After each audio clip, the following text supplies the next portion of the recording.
Allahumma salli wa sallim ala abdika wa rasulika sayyidina wa maulana wa habibina Muhammad wa ala alihi wa ashabihi ajma'in, amma ba'd.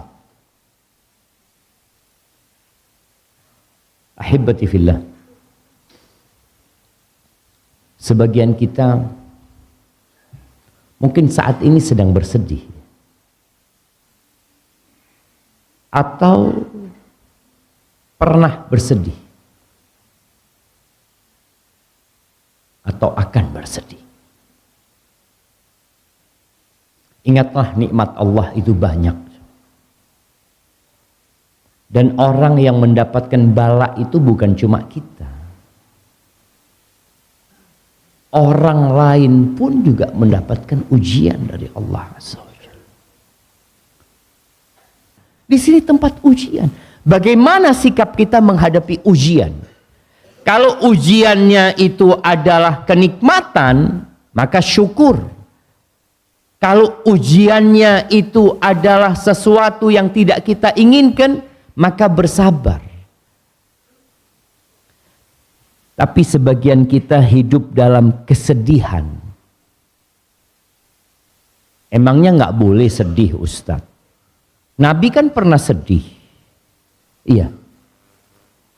Yang nggak boleh itu sedih yang berkelanjutan. Sedih ketika musibah itu menimpa, wajar. Dan ini penyakit hati. Sedih itu. Al-Imam Bukhari menceritakan kisah meninggalnya Ibrahim ibnu Muhammad sallallahu alaihi wasallam. Bagaimana Nabi sallallahu alaihi wasallam yang menggendong itu Ibrahim. Lalu beliau meneteskan air mata melihat anak yang ditunggu-tunggu sama beliau harus pergi meninggalkan dunia. Umurnya masih 16 atau 18 bulan.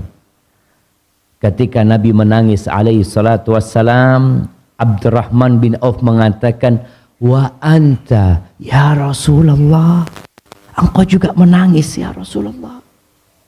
Engkau juga nangis.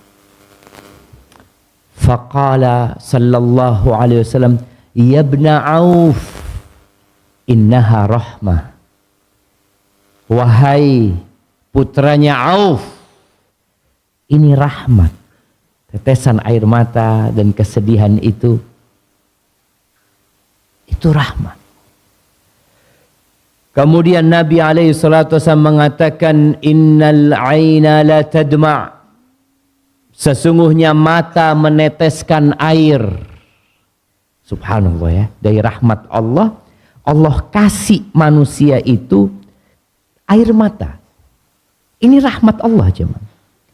Yang katanya air mata itu ada jalurnya yang nyambung sama hati, sama jantung. Ketika kondisi hati atau jantung manusia ini bermasalah, dia sedih, maka ada air yang akan keluar, jemaah. Dan itu kasih sayang Allah. Kalau dia nggak keluar, dikhawatirkan depresi, stres. Tapi keluar, lego, jemaah. Hatinya itu jadi apa? Ya Allah, enak ya. Yang awalnya jantung itu dalam kondisi seakan-akan kerut gitu ya. Ketika air mata itu keluar, jadi enak dia bernafas. Itu rahmat Allah Azza wa Jalla. Makanya kalau ada anak menangis, jangan dilarang menangis. Orang tua kan, ayo, diam. Lu biarkan nangis dia. Bentar lagi dia diam. Gak mungkin dia nangis terus. Dia cuma butuh waktu bagaimana meneteskan air mata itu.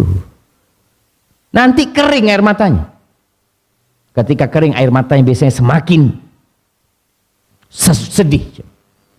Aisyah radhiyallahu taala anha, nih ibu-ibu ya. Istri Nabi itu pernah mendapatkan musibah yang membuat dia bersedih, yang membuat dia menangis sampai air matanya kering. Nggak ada sudah air matanya. Dilihat udah nggak ada, tapi sedihnya tetap. Ketika dia difitnah berzina, bayangin, istri Nabi difitnah berzina dan omongan itu tersebar di kota Madinah. Sallallahu ala nabiyina wasallam. Dan Nabi juga nggak tahu apakah Aisyah berzina atau tidak. Karena jamaah, omongan orang itu kalau sering diomongkan, kadangkala kita jadi percaya padahal bohong. Engkau tahu fulan itu maling. Mosok? Iya, ngomong terus padahal tidak maling fulan. Karena tersebar satu kampung, iya anak katanya maling memang. Loh, kamu? Iya anak dengar juga maling. Akhirnya, oh koyoknya maling. Padahal bukan maling. Apalagi sekarang dengan adanya medsos. Berita dusta itu kalau sering kita dengar ya, kita baca sampai kita percaya. Dan Aisyah mengatakan itu. Kalian itu gara-gara dengar orang ya ngomong itu. Akhirnya itu tertanam di diri kalian kalau memang berzina Aisyah ini. Aisyah nangis ya, sedih tadi sampai kering. Tadi kalau bicara Nabi SAW menangis, Nabi mengatakan rahmat itu. Tadi ketika keluar air mata jadi rodok tenang, walaupun kemudian matanya bengkak ya. Tapi dia sudah tenang, jamaah. Wal qalba yahzan. Kata Nabi SAW, mata meneteskan air, hati bersedih, tapi tetap sabar. Anda mau tanya, sabar itu apa? Siapa yang tahu? Nangis boleh, sedih boleh, terus sabar itu apa? Siapa yang tahu sabar? Nah, fadhal.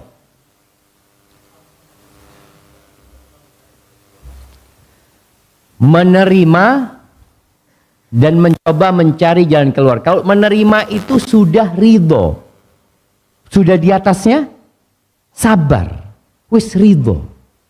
Enggak sabar pertanyaan. Jadi ketika menghadapi musibah itu ada 4 jamaah ya. Tingkatan yang paling rendah yang haram itu namanya jaza. Yang kedua itu sabar, yang ketiga itu ridho, yang keempat itu syukur. Anda mau tanya tingkat terendah yang boleh? Iya, di sana. Ya, fadhal yang belakangnya tuh. Nah.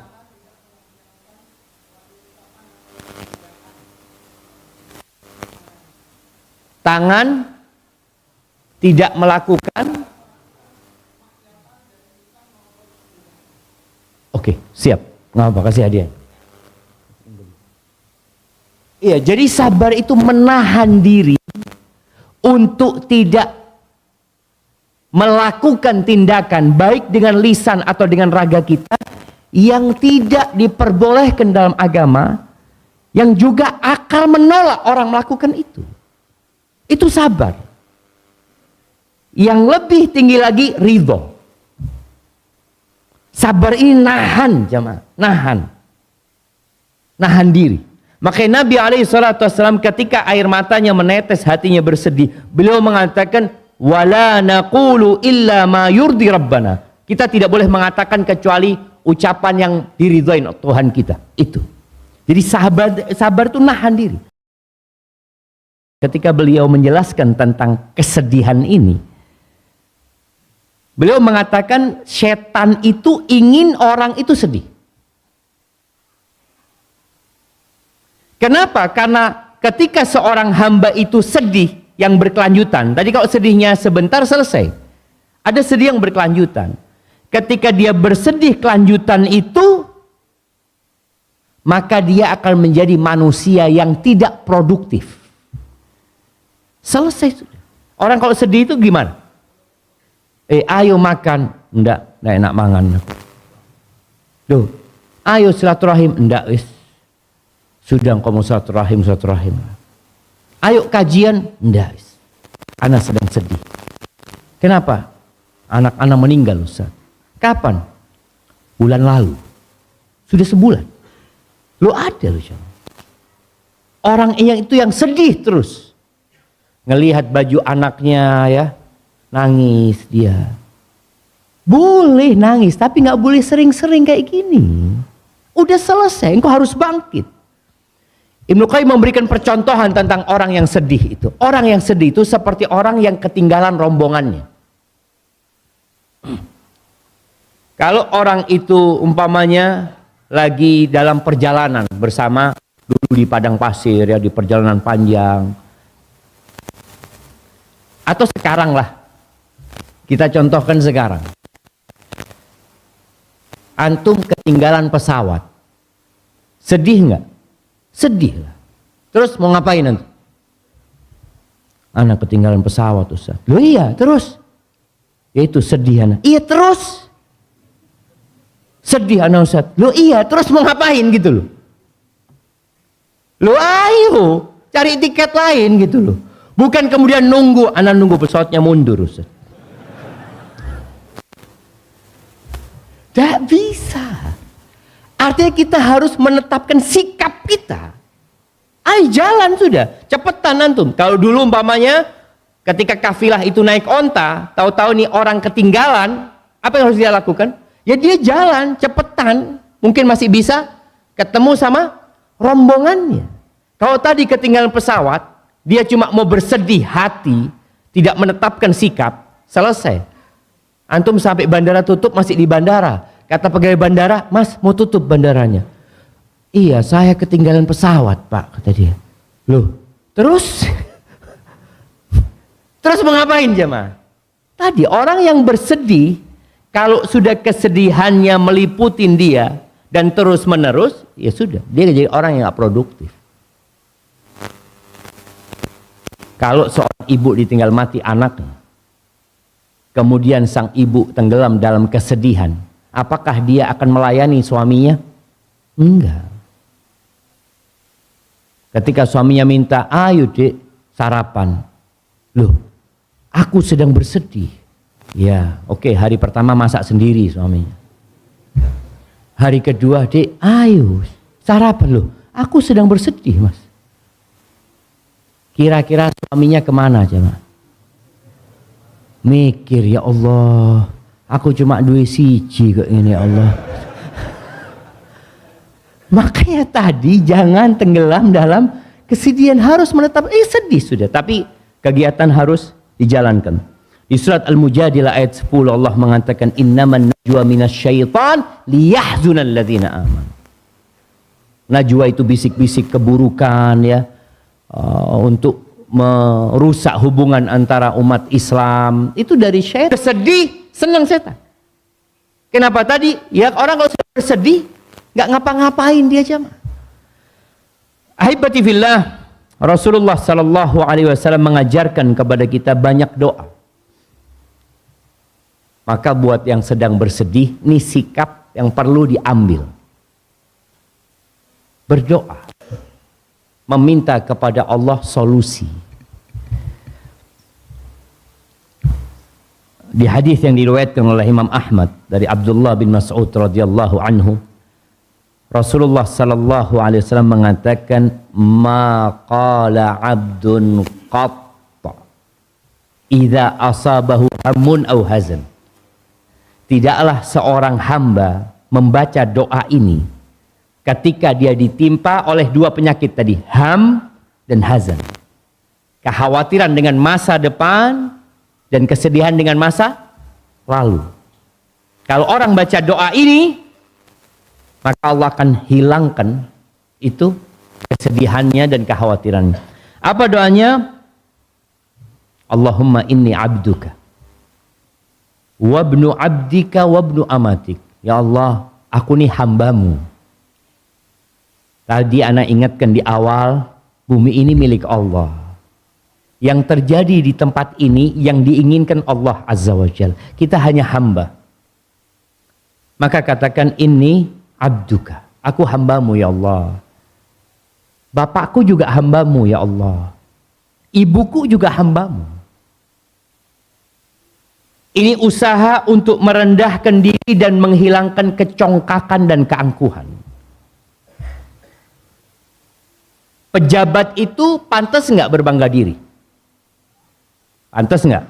Ya pantas lah punya jabatan. Kalau antum orang miskin, oh saya fulan, sopo awakmu iki. Tapi kalau dia pejabat, pantas gitu loh. Walaupun nggak boleh berbangga-bangga diri dengan, tapi dia pantas masih. Anaknya pejabat pantas nggak? Ditilang sama polisi, saya anaknya wali kota. Oh iya, fadhal lanjut. Pantas. Kalau keponakannya pejabat, kalau tetangganya pejabat, saya tetangganya Bapak Fulan gitu.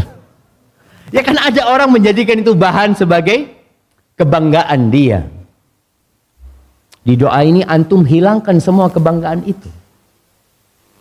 Dia mengatakan, aku hambamu, bapakku juga hambamu ya Allah, emakku juga hambamu ya Allah. Selesai.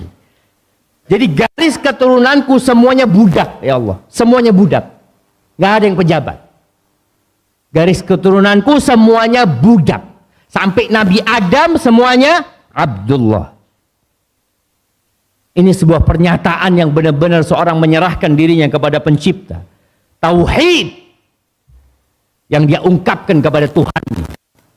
Mengatakan aku hambamu, bapakku juga hambamu, ibuku juga hambamu, nasiyati biyadik, ubun-ubunku ini ada di tanganmu ya Allah, madin fiyah hukmuk, keputusanmu pasti berlaku buat aku. Pasti berlaku. Adlun fiyya qada'uk, ketentuanmu ya Allah pasti adil buat aku.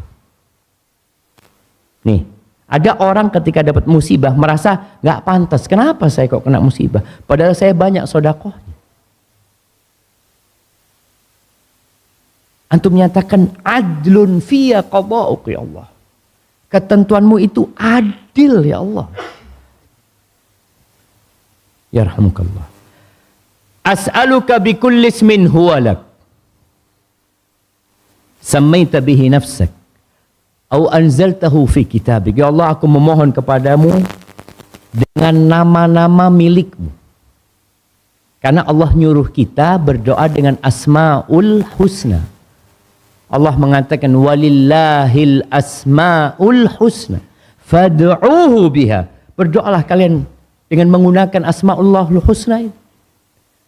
Ini Nabi mengajarkan doa, aku memohon kepadamu dengan semua namamu ya Allah, yang milikmu, yang engkau namakan dirimu dengan nama-nama itu, atau engkau turunkan dalam kitabmu, au 'allamtahu ahadan min khalqik, atau engkau pernah ajarkan kepada salah satu dari hambamu, au ista'tsarta bihi fi ilmil ghaibi 'indak, atau nama itu nggak ada yang tahu kecuali engkau ya Allah. Ini memohon dengan semua asma'ullahul husna. Ini yang namanya tawassul ya. Jadi awal itu semuanya tawassul tadi. Pernyataan aku hambamu, kemudian menyebut kebesaran Allah Azza wa Jal, menyebut ketentuan Allah, lalu mulai meminta dengan nama-nama Allah, lalu mengatakan apa yang diminta sih? Antaj'alal Qur'anal 'azima rabi'a qalbi. Aku minta ya Allah agar engkau jadikan Al-Quran Al-Karim Al-Azim itu rabi'a qalbi. Rabi itu ada namanya musim rabi, musim semi. Orang tuh senang dengan musim semi karena dia melihat daun-daunan mulai tumbuh. Jadikan Quran itu seperti itu di hatiku ya Allah. Jadi senangnya sama Quran. Wa nura sadri, dan cahaya di dalam dadaku. Kita tahu jantung itu ada di dalam dada. Quran itu jadi rabi, jadi tempat yang menyenangkan buat hatinya, dan cahaya buat dadanya, wajilaa hazni wa dhahaba hammi. Dan bagaimana Quran itu bisa mengusir kesedihanku. dan kekhawatiranku pergi. Kata Nabi SAW, barang siapa yang baca doa ini, illa adhaballahu hamma, melainkan Allah akan ganti kekhawatiran-kekhawatiran itu dengan ketenangan tentunya. Sudahlah, serahkan sama Allah. Wa abdala makana hazanihi farahan, atau huznihi farahan. Allah akan ganti tempat sedihnya dengan kegembiraan. Ketika Nabi mengatakan itu, apa kata para sahabat? Ya Rasulullah, yambaghi lana an nata'allam haula'il kalimat. Kayaknya kita ini harus mempelajari doa ini ya Rasulullah. Kenapa? Karena hidup manusia di antara kesedihan dan kekhawatiran. Itu yang terjadi sama kita, jemaah. Akan ada musibah yang menimpa, akan ada musibah yang ditakutkan akan menimpa kita. Berarti kita wajib nih, kita harus mempelajari doa ini. Apa kata Nabi SAW? Ajal, iya, seharusnya kalian mempelajari doa ini. Yanbaghi liman sami'ahunna ayyata'allamahunna. Harusnya orang-orang yang dengar doa ini, dia mempelajarinya. Maka ana minta kepada semua yang hadir di tempat ini untuk menghafal doa ini. Setelah menghafal, dia memahaminya. Setelah memahaminya, dia berdoa memohon kepada Allah Azza wa Jalla. Nanti pihak takmir masjid akan kirim doa ini dengan terjemahannya. Kemudian doa lain jamaah, insyaallah kita hafal doa ini. Diriwayatkan oleh Ahmad dan Abu Dawud dari Nufai' bin Harith bahwa Rasul sallallahu alaihi wasallam mengatakan da'watul makrub. Jadi ada 3 perasaan manusia. Yang pertama sedih tadi untuk masa lalu. Ada ham, kekhawatiran dengan yang akan datang. Ada yang namanya al-karb. Untuk kalau baca di hadis-hadis doaul kurb, al-karb umpamanya. Karb ini adalah perasaan dengan sesuatu yang sedang menimpa kita. Yang sedang menimpa. Kalau sedih kan sudah terjadi. Karb ini sedang di situ. Kita ini sedang punya masalah sekarang ini. Bukan sudah berlalu, enggak. Sedang menghadapi masalah itu. Maka doanya, Allahumma rahmataka arju fala takilni ila nafsi tarfata ain. Ya Allah, rahmatmu yang aku harapkan. Jemaah, itu mungkin yang dapat ana sampaikan pada kesempatan kali ini. Jazakumullah khairan ya, antum sudah hadir ke tempat ini subuh-subuh. Karena kajian subuh ini ana lihat harus dibarengi doa sebelum tidur. Karena kalau ada yang sambil ya perjuangan lah, insyaallah ada rahmat Allah yang kita dapatkan di sini, dan malaikat-malaikat juga hadir di kajian ilmu itu, dan semoga Allah mengingat kita di sisi Allah Jalla Jalaluh. Iya, ada yang mau tanya? Anda lihat ada anak kecil di sana jamaah. Barakallahu fikum, subhanakallahumma wa bihamdika asyhadu an la ilaha illa anta astaghfiruka wa atubu ilaik. Wassalamualaikum warahmatullahi wabarakatuh.